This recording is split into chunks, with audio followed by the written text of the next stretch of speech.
mo sa iyang tingog, ayaw patig-aha ang inyong mga kasing-kasing.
Ang Ginoo manaa kaninyo.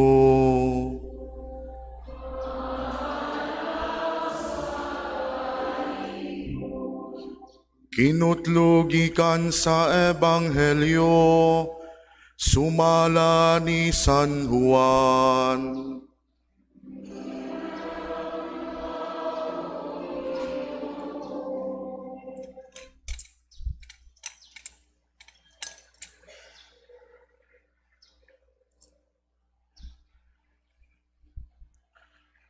Sa ikatulo ka adlaw may kasal didto sa lungsod sa Cana sa Galilea, ug didto ang inahan ni Jesus. Gidapit usab si Jesus ug ang iyang mga tinun-an. Sa nautdan na sila og bino, ang inahan ni Jesus miingon kaniya, "Wala na sila'y bino." Si Jesus mitubag, "Babaye, ayaw akong tudloi kung unsay akong buhaton. Wala pa moabot ang akong panahon."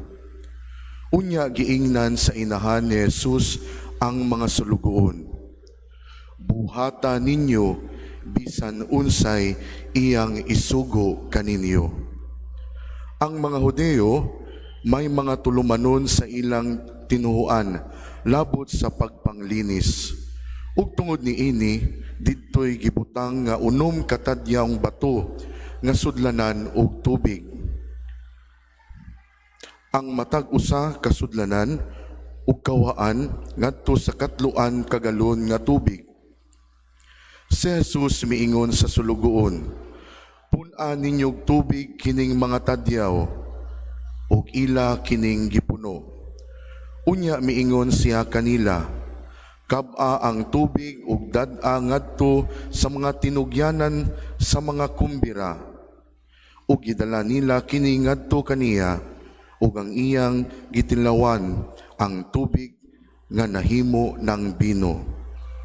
Wala siya masayod kung diin gikan ang maong bino, apan nasayod ang mga sulugoon nga maoy nagkabo sa tubig. Busig gitawag niya ang bana o giingnan. Nabatasan sa kadaghanan ang pagdalit pag-una sa labing maayong bino, ug kung makainom na pag-ayo ang mga bisita, anha idalit ang bino nga dili maayo kaayo. Apan karon pa nimo idalit ang labing maayong bino. Gihimo ni Jesus kining una niyang milagro didto sa Cana sa Galilea. Didto gipadayag niya ang iyang himaya ug nanuo kaniya ang iyang mga tinun-an. Ang Ebanghelyo sa Ginoo.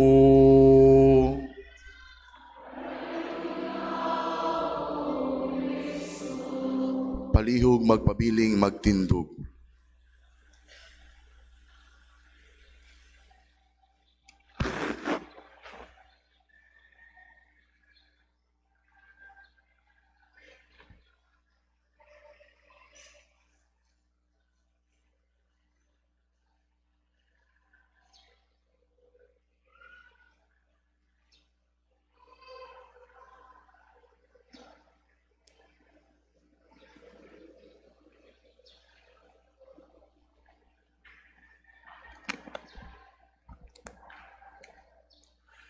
Sa atuang hinigugmang amahan sa kalag Father Ruel, ang iyang kugihan o gwapuhon sad pareho kaniya nga parochial vicar Father Renzo, sa ako ang mga hinigugmang igsuon na kaparian nga nagakonselebrar karon, gipanguluhan sad sa atuhang talahuron nga judicial vicar Monsieur Raul o ang atuhang EV Episcopal Vicar sa atong area Monsieur Boboy, sa atuhang mga alagad nga pangulo sa nagkalain-lain nga councils, ministries, movements, organizations sa parokya, sa atuhang mga alagad nga pangulo sa LGU na karon si Mayor o ang iyang beloved wife ug kung uban pa ang mga konsehales o barangay kapitanes nga naa dinhi karon, atuhang mga stewards of the day nga nag-alagad since the day 1 of novena, mga deboto sa atong inahan,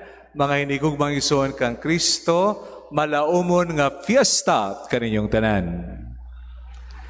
Please greet ang inyong katapat, malaumon nga fiesta. Nan. Medyo awkward, no? Kay murag nagalaom ka mamyesta, no? Okay lang ka na. Mga hinigugmang igsoon kang Kristo, sa atong pagpalandong, tugutin niyo ako sa pagsaysay sang istorya sang usa ka kalag, ang iyangan si Stefan. Dili na niya madumduman ang sirkumstansya sang iyang pagkapanganak, kay ngano man nag-achieve siya consciousness of his identity only as an orphan. Wala gani siya kaila siyang inahan, gibilin lamang siya sa orphanage. So nagdako siya nga dili siya sayon magtuo nga naay Diyos sa kalibutan. Ang iyang logic, kung naay Diyos, ngano man wala ako ginigugma, gipabayan, ginabandonar ako sang ako ang inahan.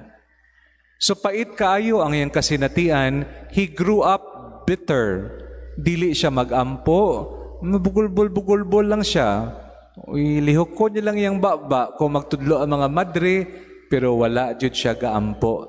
Kaysa iyang kasing-kasing pait kaayo kining sense of abandonment. So he grew up rebelling. Nagrebelde siya, mauna gin-transfer siya from one orphanage to another. Sa nang teenager siya, naglaya siya sa orphanage. Agdidto sa daan, nagpakalimos aron to survive. Finally, dili na makaya ang iyang kasinatian. Ingon niya, wala jud ni padulungan akong kinabuhi, maayo pa nga endingan ta na lang ni.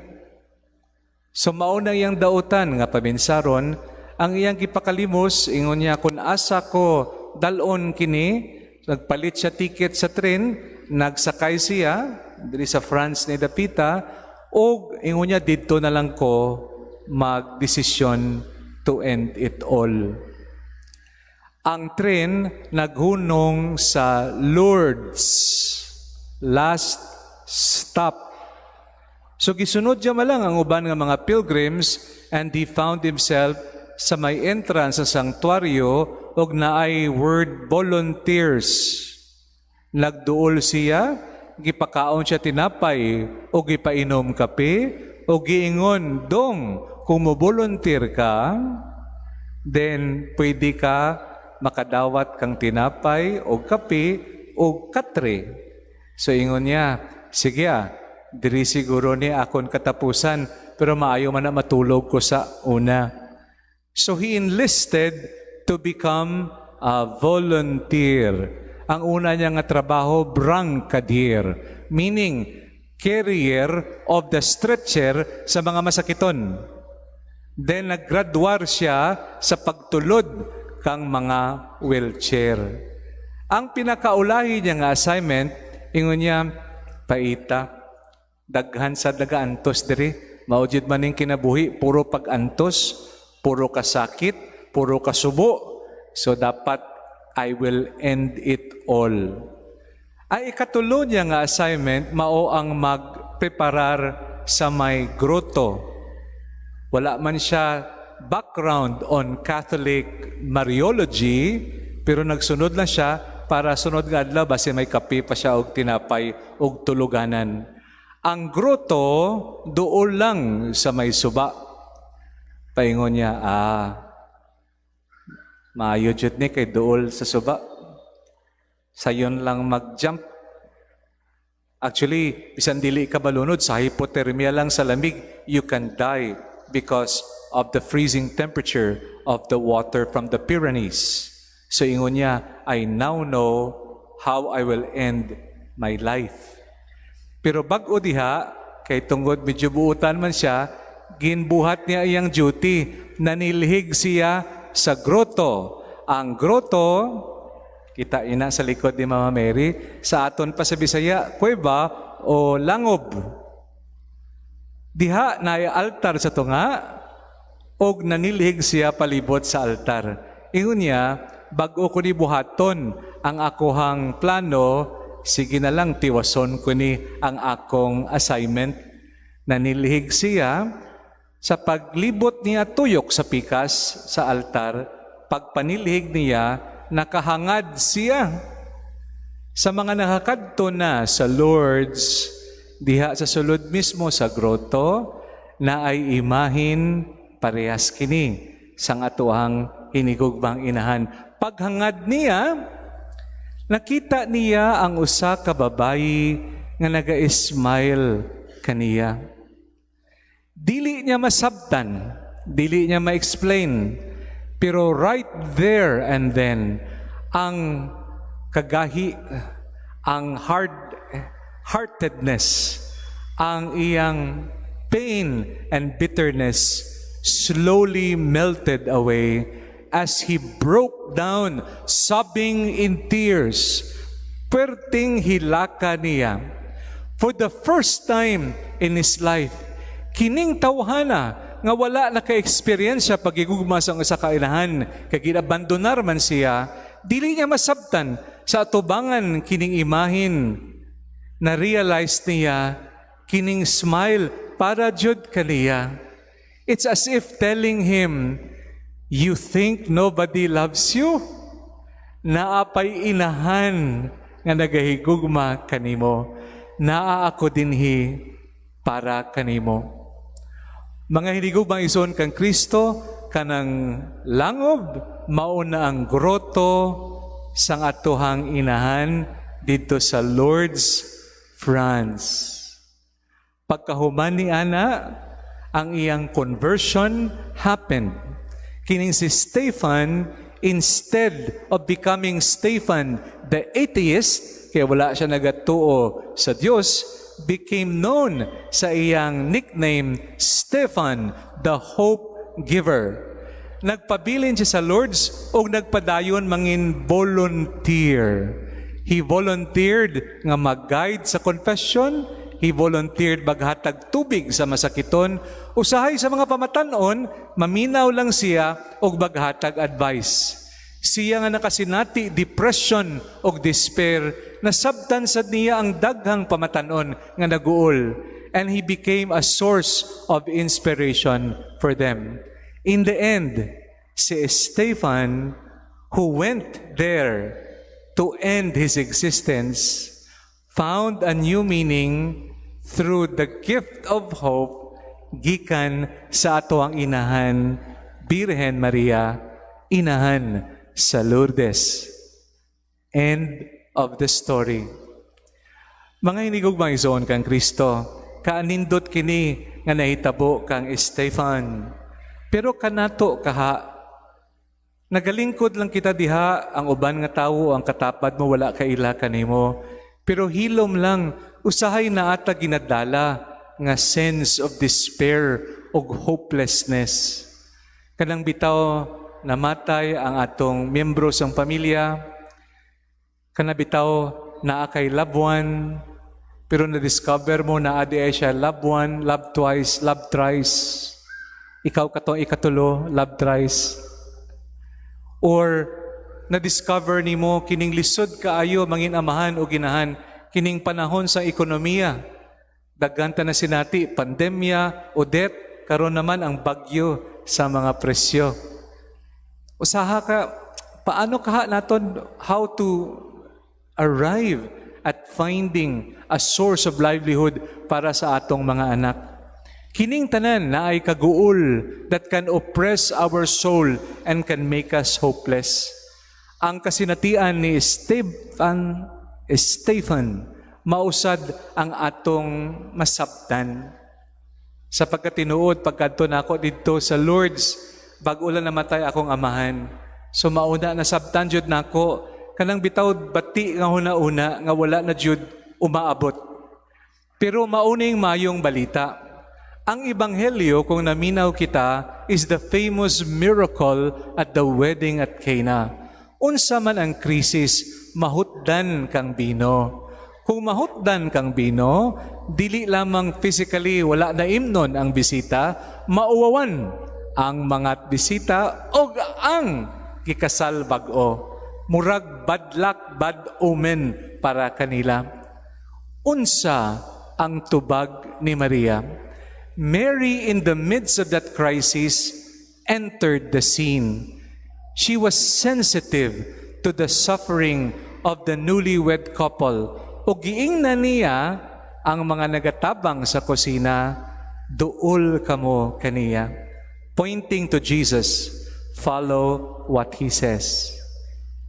Mga hinigugmang ison kang Kristo, unsa man ang atong paglaom when we draw close to Mama Mary, kay ngano man itudlo niya kita nga ang solusyon, ang milagro, ang pag-ayo, dili kanako mugikan, but rather sa ako ang anak nga si Jesucristo. Siya ang solusyon. Stay close to me, but follow Jesus. Mauni ang nindot nga lesson kang Our Lady of Lourdes nga atoang patrona sa atoang parokya. Sa atong kasaulugan, 62 years of embracing shared responsibility, dinhi sa simbahan, dili lamang pagtuo ang atong gisaulog, but rather kining paglaom nga nagahatag kusog o kaisog kanato sa umaabot. Mga hindi ko gumaison kang Kristo, ganahan jud ko magmantra kita, palihog punan ninyo kung asa ko mahunong. Sumuingon ko basta tagaukan niya ang tubag nato may pag-asa. Klaro? May pag-asa. Dayon sumpayan ako may pag-asa ang tagaukan niya, ang pinakatumoy o gulahi nga tubag basta kauban si Maria. Okay? Sige ha? Isulti nato, ikumpleto niyo kay mauna ni ang conclusion nato. Basta tagaukan niya, may pag-asa. May pag-asa ang tagaukan niya, basta kauban si Maria. Mga hinigugmang igsoon kang Kristo, sa pagkatinuod, si Esteban nagpabilin bilang volunteer. I look at our parishioners, kining shared responsibility is what we call shared volunteerism of love and faith that generates hope. Daghang critics sa Lourdes, France, ingon nila, unsa man ang mga milagro, do gagamay lang ang nagagamay. Naay bag-o nga theologian, iyagin propose ang kategory sa milagro sa tulo. Ingon niya, unexpected miracle, ikaduha, confirmed miracle, third, gitawag niya, exceptional miracle. Let's start from the end.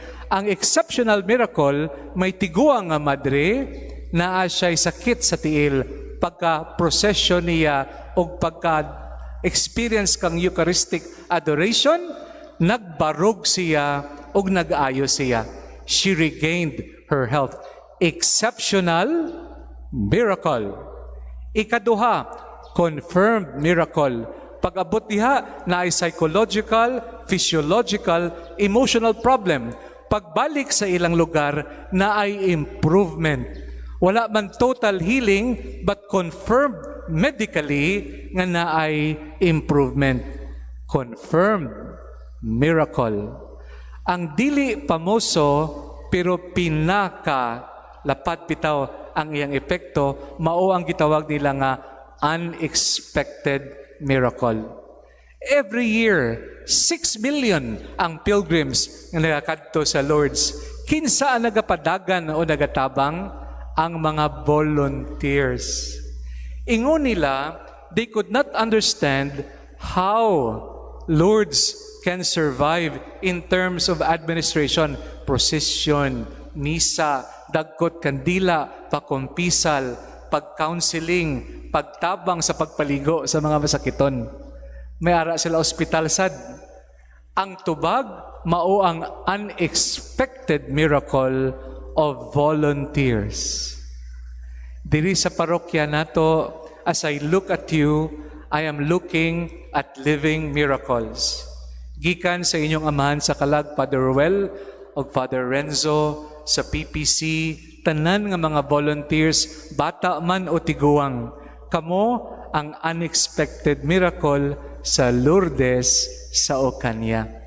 Tungod sa inyong pag-volunteer, you celebrate shared responsibility and faith. Ug tungod kana naay paglaom sa atuhang parokya ug sa atuhang mga hiligog mga igsuon diri sa Ocania. Mga igsuon, dili malikayan ang kasakit. Kabalo kini si Esteban, kabalusad kita kini, nasabtan nato kini. Pero naay paglaom. If we draw close to Mama Mary, He will point us to the true hope, Jesus Christ. O mahitabo, therefore, ang miracle, the unexpected miracle, the volunteers. Each parishioner will become a volunteer of hope. Kung naay volunteer of hope, ang umaabot naton, hayag kaayo. Mga irigog bangison kang Kristo, basta taga-Ocania, may pag-asa. May pag-asa ang taga-Ocania, basta kauban, daigo nato ng bahal nga Diyos o ang atong inahan.